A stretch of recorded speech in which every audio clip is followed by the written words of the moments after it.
This is Coffee with Kelly, a dynamic podcast that's dedicated to driving positive change in school safety. I'm your host, Ethan Woodman, Product Marketing Specialist for Crisis Go, and I'm joined by my esteemed colleague, Kelly Moore, Senior School Safety Specialist for Crisis Go. Our mission is to empower you with essential knowledge, tools, and inspiration required to foster a safer and more secure school environment. We hope this podcast will be the catalyst for transformation in your schools. Join us as we continue to dive into the world of school safety. Alrighty, good afternoon, Kelly. And we have some special guests here on the podcast with us.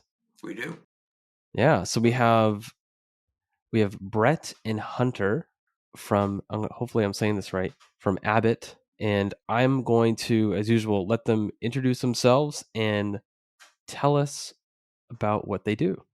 Excellent. Yeah. So I am the managing director of Abet High Tech Solutions here based in the US. My role here is kind of every single hat, everything from engineering to sales. We have a couple of sister companies, one based in Italy that produces the same sort of products that we do, and then another one based here in the US that produces high pressure laminates. So we kind of have a multifaceted company. What we're doing here in the US is producing ballistic products specifically for schools.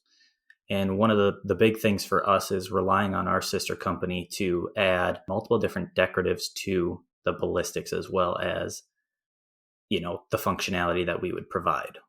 We'll talk a little bit more about what that means and why that's important. Yes. Hunter?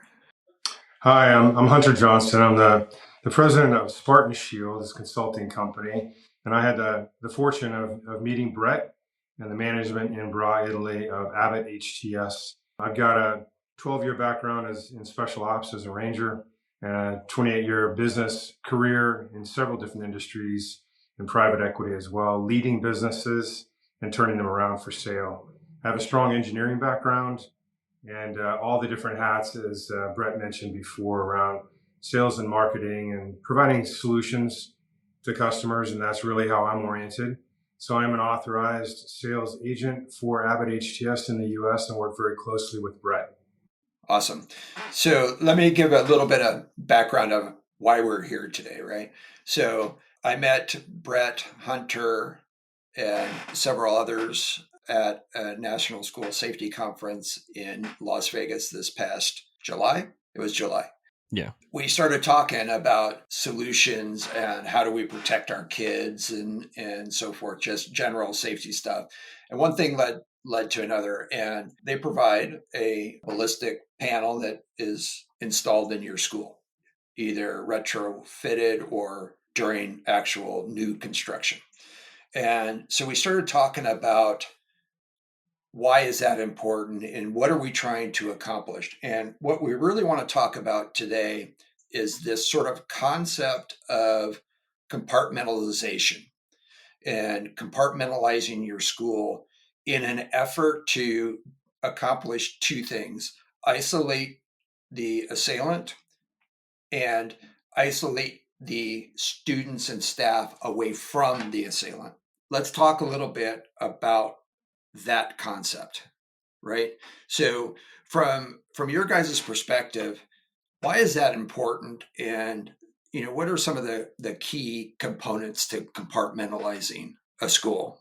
For us, the reason we find that as important is we're trying to separate the kids, the staff from whatever event is happening. We looked at it in a couple of different ways of how we wanted to do that, from a high level being the school, the building itself, all the way down to kind of the lowest level of the child, the teacher.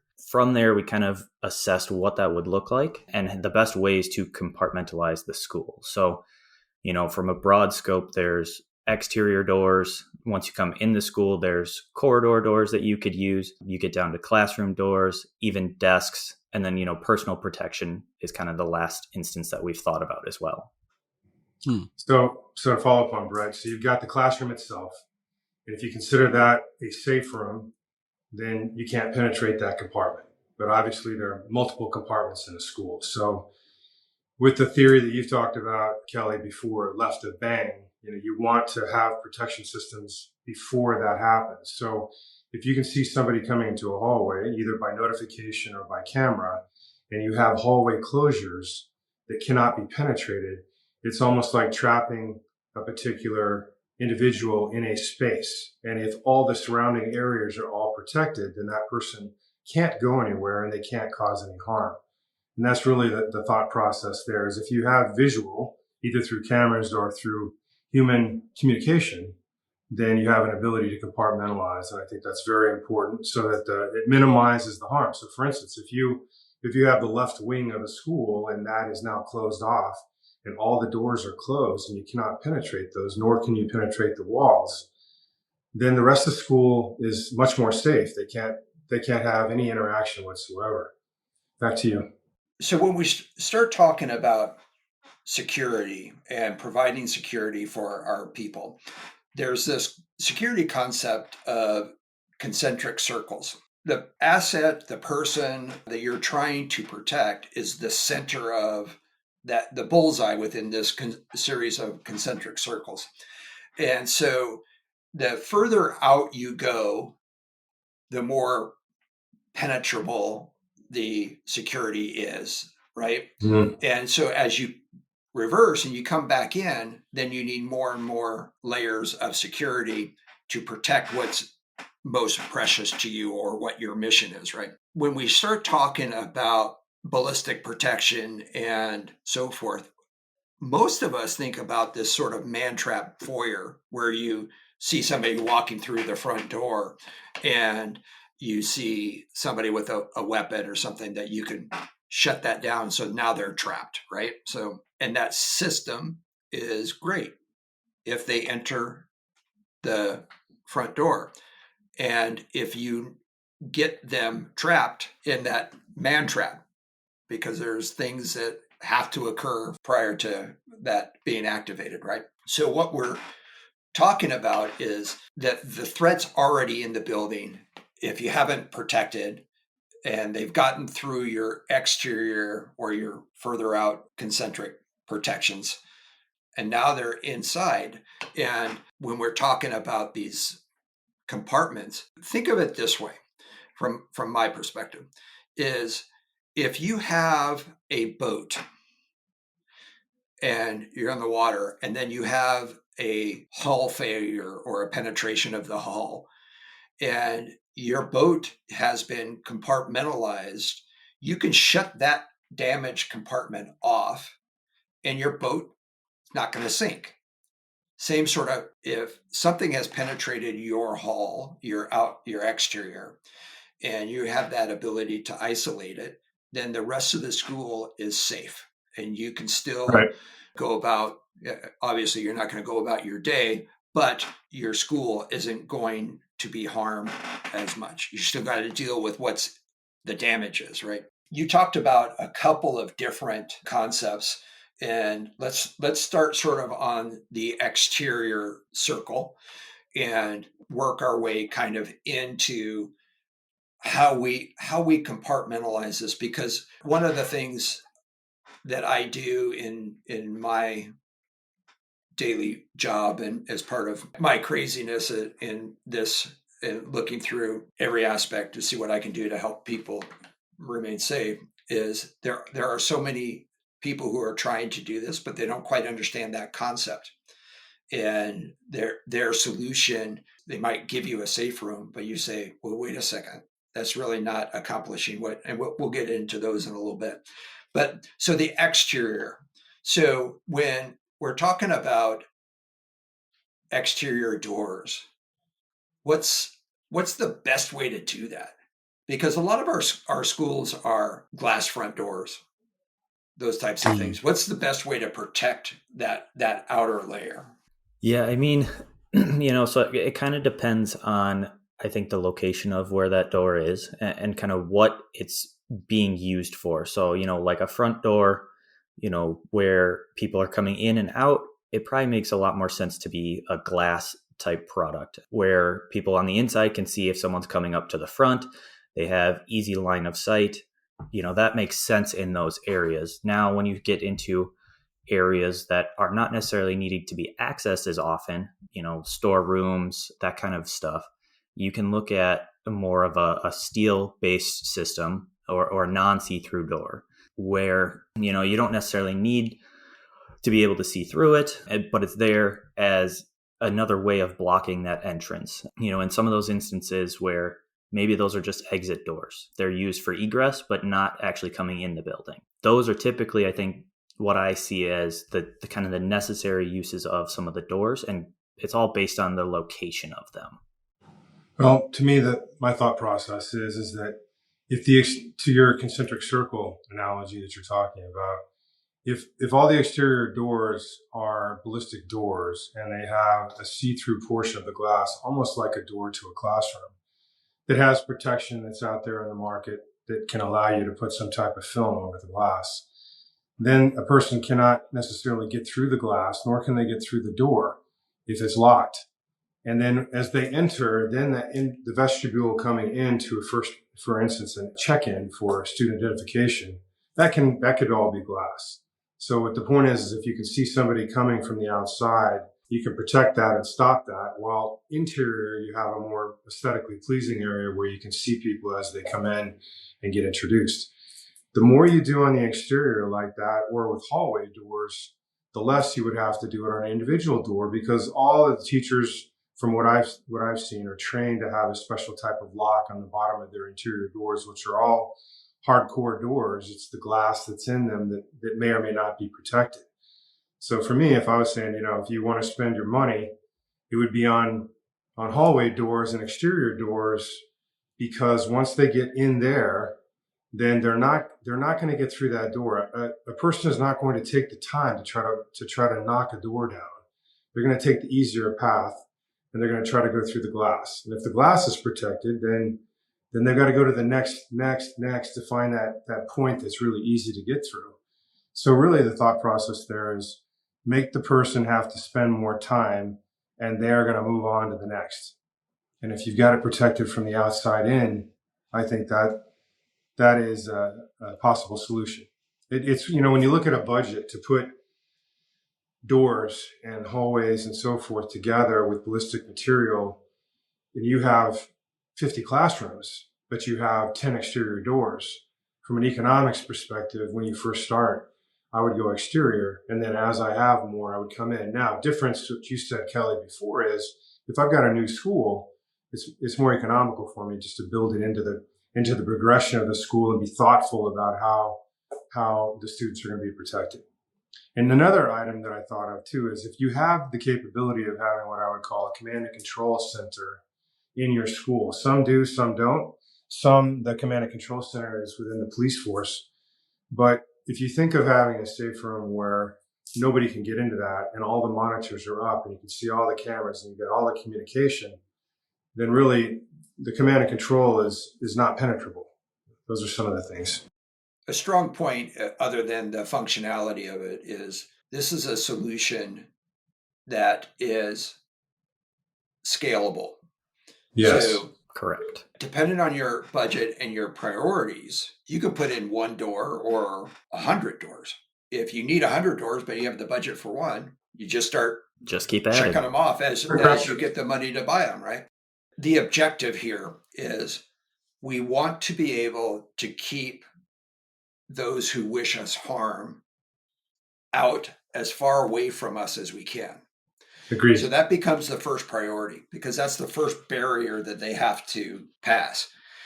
And with each barrier, the more time that we can cause them to be delayed, the better off we are, and the greater the ability it is for those that help, that we're calling for help when we press the panic button, when we press the alerts from the crisis go side of things, when we get all of that stuff moving, the more frustrating we make it for them to get into the building, the better the likelihood is that they will have a very quick interaction with law enforcement, right?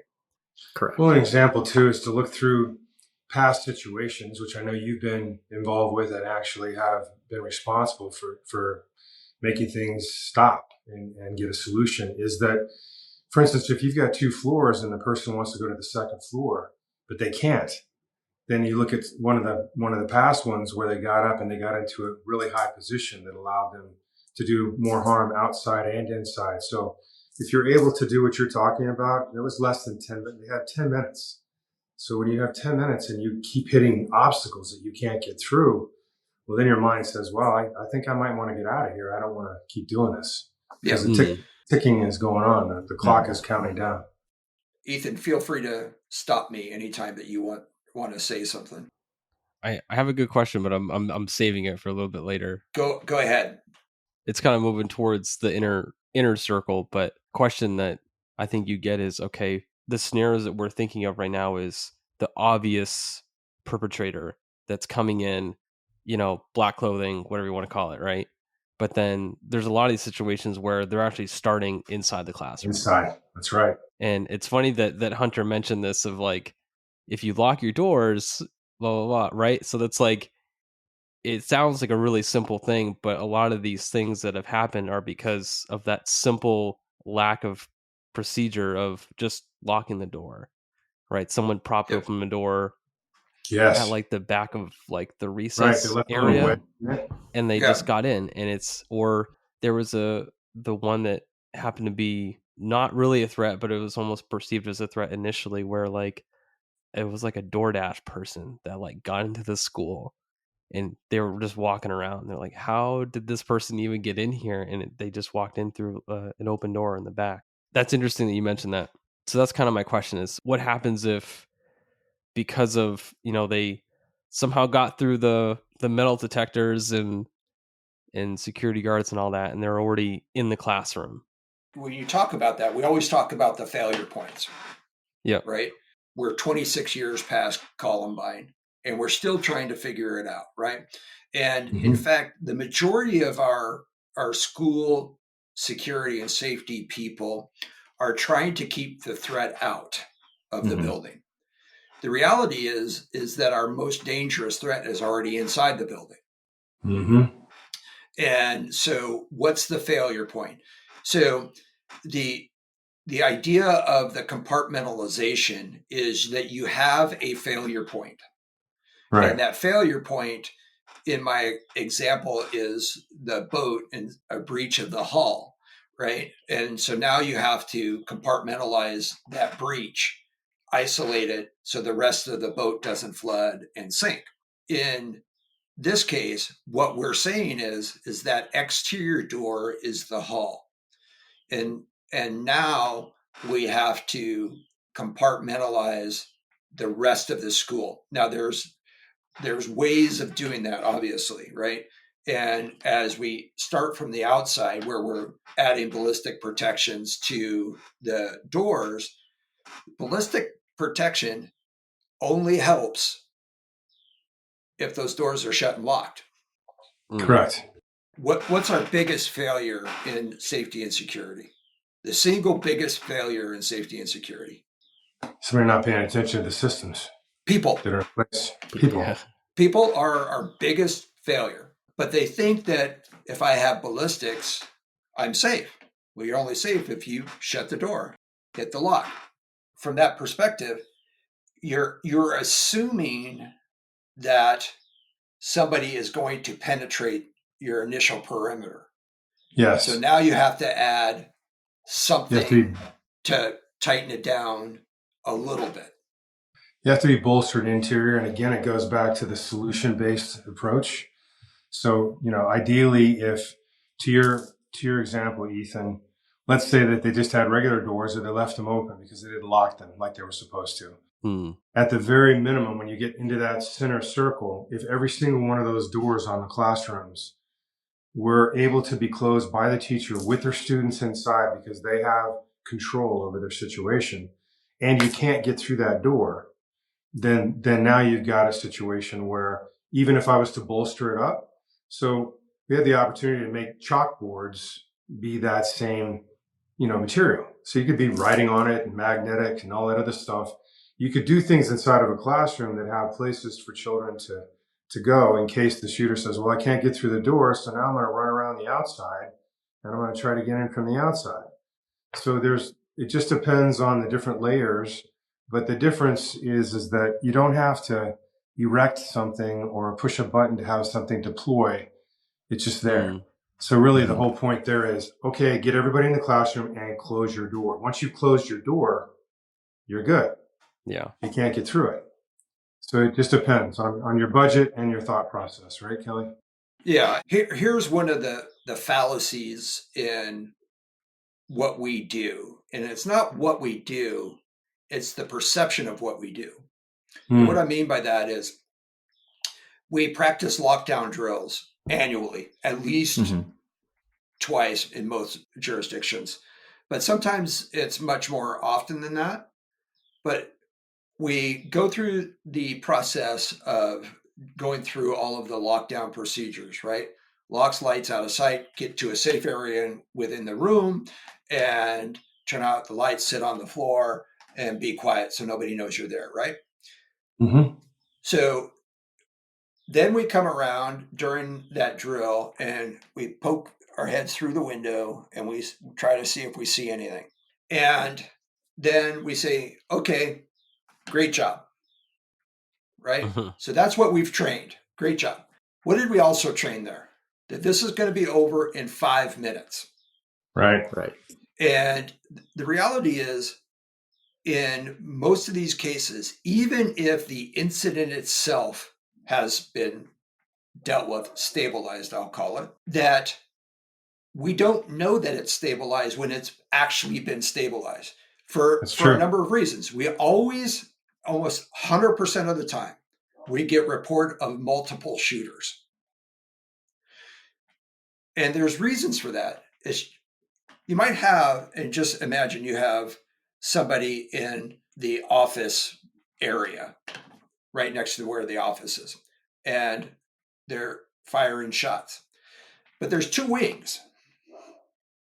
And if you go down to the end of the wing on the right, and then you go to the left side, they're both going to report shootings, hearing the same shots from two different locations on the school. Right. Where are you located? I'm in the west wing. I'm in the east wing. So that's going to indicate, do you know where they're coming from? No, but I'm down at the far end. They're both reporting. But they're reporting the same shots. We get the reports as law enforcement, potentially multiple shooters. We address the first one we see. And then we look into where's the second one? Where's the third one? Right? And then we have to start systematically searching the school. We have to start clearing rooms. We have to start evacuating people. And we have to do all of this. So now we're talking about having people in that position for an extended period of time. The point of this story is we are causing trauma, anxiety, and distress, etc., as we are going through this process. And we're not inoculating people to that and letting them understand that. And if we don't understand that, and here's the reason I'm saying this, is because most of the safe room solutions require everyone to get into a very small, isolated area, a corner of the room. If you make the entire room ballistic, protected, doesn't mean all sides have to have ballistic panels. It just have to be ballistic where somebody would have access to that room, right? It might be 2 sides, it might be 3 sides, it might be all 4 sides, depending on the configuration of the school, but it doesn't have to be. But then you created this space that is ready to go. It's functioning as you go throughout your day. It's there. It's ready to go. You don't have to do anything. And if you understand the ballistic properties of it, then you don't necessarily have to get into the corner. You might want to move everyone, but they're much more comfortable. And it reduces our trauma and reduces our anxiety, and all of these stressors that are caused just by the mere fact that they're uncomfortable for extended periods of time. Well, that's a really good point. One of the things we've seen is, we have the capability of protecting not only front, but laterally, or like you said, 3-4 sides. So for instance, I'm going into a classroom and I'm just now spraying. I could be going through a sidewall into another classroom and hurting somebody on the other side of that wall as well. So having the capability of doing all that, to your point, you know that you're protected in all directions, then you have a lot better peace of mind when something's happening. And the teacher has a better ability to deal with the anxiety and the fear that's happening. Yeah, they can focus more on the kids than on where they're located. Right. You can focus on your indicators. So law enforcement, understanding that people are protected, they can start systematically going through things much quicker. Well, think about it too, from a law enforcement perspective. You're very careful around lines of sight. And when you're having to go against that person, what's happening to that bullet? Is it going through another place? If you know from a police protection standpoint that capability is in place, then it gives you a better sense of security around what you have to do to neutralize a threat. Yeah. So I do want to go back just real quickly, because this is something that came into existence. It really didn't come into existence, but it was reiterated in the past couple of weeks. And I'm not going to go into the incident that created this, but you'll likely understand what I'm talking about. In the Parkland shooting, the bad actor went to an elevated position, right? Yep. And he got access to the second floor and started shooting out the windows. And as most of us in either law enforcement or the military understand the distinct advantage somebody has from an elevated position. Absolutely. And so when you now have to, in our world of school safety, we have to start protecting or accounting for an elevated shooter, a shooter from an elevated long distance position.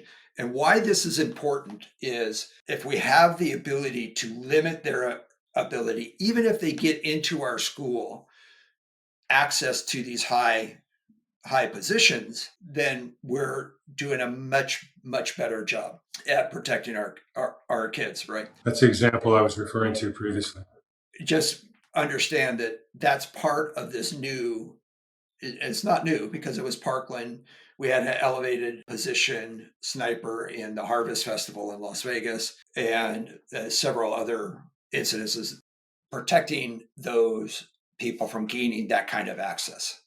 And very good point. Having the ability to compartmentalize stairs. Maybe that's your man trap, right? Right. If you lock two sets of doors, one at the top and one at the bottom, they're not going anywhere, right? So it's those types of things that we have to start thinking about. Want to examine some of the things that, or discuss some of the things that we're seeing that cause us concerns in this ballistic world. We talk about creating a safe room. And I know we talked about this a little bit before we started the podcast.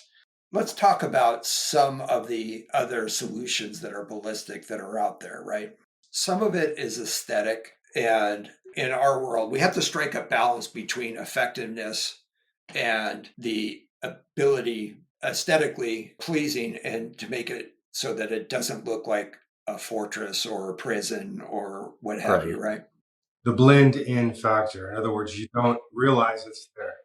I've seen some of these solutions that kind of concern me, and I was wondering from your perspective, how important is it to you guys about blending in the aesthetics and making it invisible, I guess, invisible technology? From our perspective, our core competency has been in the furniture industry. So that's what we've always been focused on, is how does it aesthetically look within the space? Sometimes you want it to stand out, whether it's a specific piece of furniture, or other times you want it to blend in.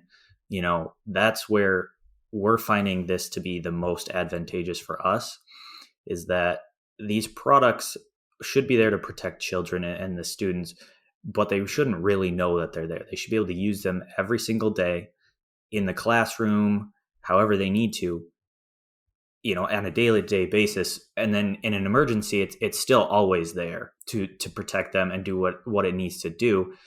But it's useful. It doesn't look like a prison. And in some instances, you could actually make it fun. We have capabilities where we can produce custom graphics. So whether it be a school logo or a mural wall, there's ways of blending in and actually adding to that space compared to detracting from it. It's a real advantage that, being in the printing industry for many, many years and understanding the graphic capability of Abet HTS is an extremely important factor that I think is an advantage. To Brett's point, you could have a school mascot, you could have an educational tool, you could have just look like wood or rock, or it could be a chalkboard, it could be a dry board, it could be a magnetic board, lots of different things. But to Brett's point, you wouldn't know that. I was going to say, I think I remember at the show seeing a panel that was a chalkboard, and maybe a whiteboard. Yep. I thought, you could literally put ballistic panels around your entire classroom and use it for projects that you can just sit there and say, hey, let's go and just explore, let's use your imagination and just go right on the wall and then wipe it off. And it's actually a ballistic panel, right? Where I remember my niece works in the cartoon industry. And she worked for many years. She still works in the industry, but she worked for many years in the Cartoon Network building, where in the stairwell, it was all chalkboard paint. Okay. And they could go at any time and just be creative and just explore thoughts and things creatively on this wall. And then somebody else would come in and erase it and they'd start all over again and so forth. But it allowed them to use this space for something that was helping them. They could do this in the schools, right, with chalk or with marker boards and really utilize it, like you said, every day. And it's functioning literally underneath the surface. That was a great point for me. But let's look at the other side. When it's not aesthetically pleasing or it's an accordion style, because we see these things where they put several big metal panels that are rolled out. In the case of it, they have to be deployed. They sort of sit in the corner. One of the problems I see with that is, one, it has to be deployed. People have to be proficient in it. Even though it's just an accordion style door that needs to be pulled out, if you've never done it before, or you did it once a couple of years ago, you don't know how much they weigh. You don't know which way necessarily to pull. These are all things that under stress become much more difficult than it sounds, right? And the other part of it is, these are things that are I believe they're necessary, but they're also likely, and we hope, sincerely we hope, all of us in this industry hope that they're never used. Right. Absolutely. When we get into this sort of mindset and we're looking, and if you need to use it, it has to be already there.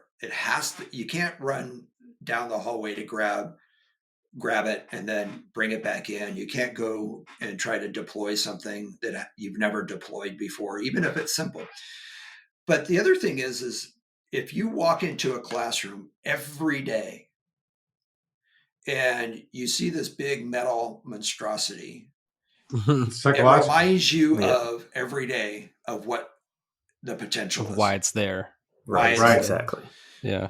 And the psychological impact is definitely there. And if you get completely immune to seeing it, then you're likely going to forget that it's there when you need it. Right? Exactly. Very good point. The other part is, if you don't ever use it, you are likely going to, because space is so limited in these classrooms, they weren't designed to have this 10 by 10 shelter, ballistic shelter in the corner, you're going to put stuff in front of it. That's right. You're going to say, I'm just going to put it here and I'll get it later. And it never moves again.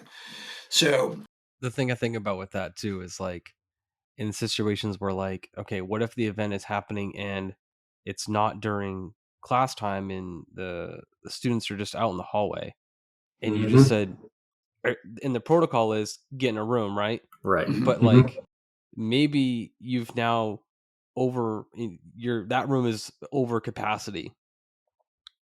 And it's like, does everyone now fit in this thing that you've established in the corner, or are you just drawing straws? Like what? Yeah, good point. What are you doing there? Like, well, so that's where I see value in this is like if you use the room as its own thing, you're way less likely to run into a situation like that. The other part is you have to account for those situations where the kids enter a room and there's no staff in there. Right. Right.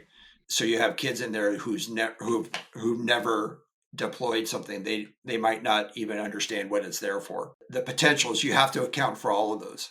So the point being is if you really make everything an already deployed safe room, that you don't have to do anything and that you can use it every day, and as capabilities are set every day, set it and forget it, as they say in the commercial world. Remember that you'd buy those little barbecue things online or on the air, set it and forget it, right? You forget it. That's what you want to happen in this is you set it and forget it. Before we get into the end of this, I want to talk about a solution, and I want to get your guys' thoughts on this. So I met a guy he was an inventor. I use air quotes for that. A safe room. He thinks the solution should be that you have a single safe room that is capable of containing the entire population of the school.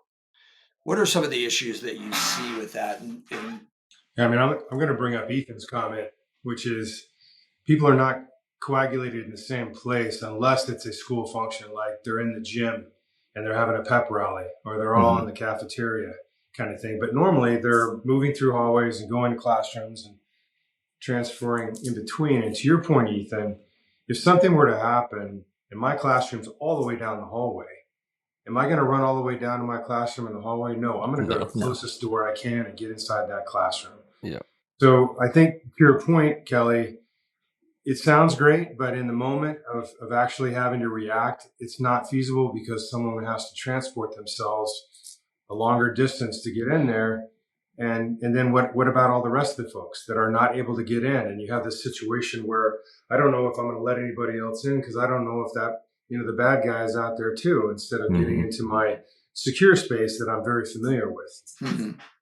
Right. So the things that concern me is, one, we're training somebody, and when I say somebody, everybody, to go to a single point where they're safe. Right. Instilling that this is the safe place.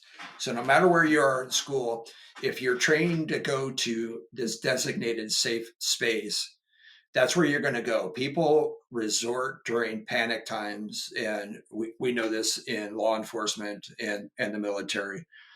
You resort to your training and how well you train.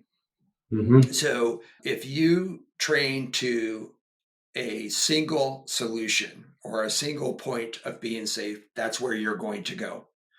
So there's a couple of assumptions that are there that really concern me. First of all, is that the assailant is not there. Right. Right. The second is the assailant isn't anywhere between where I am as somebody trying to get to the safe room and the safe room. They're not in between there. So I'm running potentially right into the assailant, right into where I shouldn't be running to. And, one of the issues that we have is run, hide, fight. Run, hide, fight generally speaking, unless you're really advanced in your preparations and stuff, nobody tells you where to run to. There's a natural assumption that you're going to run away from the danger. Right? But if you are told this is the place you're supposed to go, what if that's the bad place? Right. Yeah. Right. And I will say, just practically speaking, 300 kids in a single school is not unheard of, right? It's not a particularly large population. Until you do this, you try to put them all in a single room. Mm-hmm. And I don't care if it's the cafeteria, the gymnasium, you put 300 kids in a room and you try to control them. Be quiet, don't move. Yeah. Right. It's going to be impossible. And you need to all be in this area. And if they're running, they're going to knock each other down. It's a management nightmare. It is completely chaotic. It's going to get hot. Half of them are going to be smelly boys. Yes. Somebody's going to have to go to the bathroom. A good percentage of those smelly boys didn't have deodorant on today, those types of things. And you're going to start saying, oh, you're touching me. Get away from me. I don't like you. There are just so many human behaviors at that age that you're just like, no. This you can have rebellion too. Right. I mean, they can decide not to do it. Yeah. So as we sort of wind this down a little bit, if you were to create a sort of a checklist of the things that you see that are needed in this sort of ballistic sort of protection world, what would that look like to you guys? I mean, I can talk first, Brett, and then you can finish it up if you'd like. Yeah. I mean, I think part of it obviously is the systems that you currently have in your school. How robust are they? And what kind of budget do you have to put towards this particular project? Like you said before, it could be progressive. But knowing that you have different capabilities of actual furniture being ballistic, doors can be ballistic, walls can be ballistic, closure doors and hallways can be ballistic, and exterior doors can be ballistic. Pretty much anything you want that is a surface can be applied with a laminate of your choice that looks whatever you want it to look like and can protect. So really what you have to do is, what are my most vital areas? What level of protection am I going to provide? Am I going to do a phased approach where I go outside in like your concentric circle situation is, or do I go inside out? I think those are some of my thought processes. And then to your point before, what we provide is utilitarian too. So it's useful. So what can you provide? I mean, I could take the stance that I just want to put chalkboards up in every classroom. Well, that then prevents anything going side to side, or the ability to put it in front of a particular area. I could take the approach that I want to put doors in first, and not walls, just doors. So there's a lot of different thought processes. I'll turn it over to you, Brett. What checklist would you have? Yes. So, I mean, I'd look at it in the kind of the approach of the circle approach that we've been talking about, and the hull. Our goal is to keep whoever is in the building as far away as possible from individuals, So for me, I would tell you the best way to do that is to look at segregating the school into different sections. Obviously, it depends on the school and their layout, but what's the best way to do that? What's the best way to keep somebody in one location and not moving to somewhere else? So at this point, yes, your compartments are larger, let's say wings of a school. And then, as you start progressing through this, dollar value wise, then you come down to your smaller compartments, which would be your classrooms or tables, that kind of stuff. But our goal is to always keep the individual who's in the building with the issue away from other people. Yeah, the compartmentalization just goes to what we first started the whole podcast out with today. The real objective here is protecting those people who are inside your building. Correct. And one way to do that is, if you could, you'd want to put a 3-foot circle around that person. Right. Absolutely. So, and just zap, you're done, and everyone else can go about their business, right? But that's obviously not practical. But as you're looking, you might start with exterior. You might then go into the hallways. You might go into the stairwells, and so forth. But as you're progressing, budget allows, then you start looking at the smaller spaces. Agreed. Correct. Agreed. Maybe they go through an exterior door and there's a small hallway from the exterior door to the main hallway. Well, the other thing too, Kelly, is what is coming to my mind right now is the integration of systems. Right, Crisis Go has a particular set of functions, and if I'm doing this, I would go, okay, if I have somebody coming in, if I have the capability to alert and to see, so I say, okay, it's room 310, they're in the West Wing. And then I've got visibility on my cameras to see if there's somebody walking through. And I have this compartmentalization capability. Then all of a sudden I go, left wing's closed off. Now it's in that hallway, it's in that rectangle. Now, to your point, if I've got more protection on individual doors and that person's there, now law enforcement knows exactly where to go. Mm-hmm. And they have the capability to get through those doors, and it becomes a much more manageable situation. So I think integration of systems is important. It's a good point, because we do a lot of integration with access controls and the ability to open and close doors and so forth. Now all we're saying is add a ballistic door or a ballistic capability to a door. Mm-hmm. The other side of that is, should we see weapons on a camera or detect shots being fired outside, being able to automatically shut things down and compartmentalize them and isolate them is a big thing. There's one thing that I did want to bring up just real quick is, what's the limitation of this product? And I don't mean ballistically. So like you said, chalkboards, movable chalkboards and so forth. A lot of our schools are using like digital panels, for lack of a digital chalkboards, right? They're like a smart board, I guess is what the you write on them like a remarkable thing or something that translates it to a document. Is that what you're talking about? And it's like a big touch screen TV kind of thing. Yeah, it's like a big tablet on it, basically. Can we mount things like that to these panels?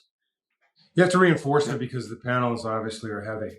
Yeah. So as long as you've got some type of reinforcement, then you're in good shape. So that example of that would be, is it suspended from a wall or is it suspended from a vertical structure? Mm-hmm. If it's suspended from a vertical structure that has steel support, then putting that on the back is no problem because it doesn't cause any issues with structural capability. If it's on a wall, as we would do in our house or something, putting something up on a screen up on a wall, then we could reinforce it back to the wall as well. But to your point, you can still use it on the front, but it could be spun to have protection on the other side as well. There's lots of things that we can do. If you can attach it and rivet it, we can work out the engineering to do just about anything. Yeah. So I guess that's what I really wanted to get at is we're only limited by our imagination, right? Bingo. Absolutely, yes. Because we're really looking at an engineering solution. Mm-hmm. And how do we attach it and support it to whatever it is that we're trying to do. And having been an engineer for a lot of years, I can tell you that the engineering capability of Abet HTS is some of the best I've seen in my business experience. Just genius level engineering capability. So come up with an idea, the engineers there are going to figure it out. Last words, guys? Oh, this has been excellent. I really appreciate the opportunity for us to be able to speak with you today. We were so impressed when we met you at the school convention, and your seminar was excellent as well. So the visibility is great. The opportunity to talk with you anytime really feels good. I appreciate that. Yeah. Yes. Thank you very much, Kelly. Yeah, of course. If you enjoyed today's episode, please like, subscribe, and hit that notification bell. And if you have any questions about what we discussed, leave a comment on our website at crisisgo.com. Thank you for joining us today, and we'll see you next time on Coffee with Kelly, a discussion on school safety.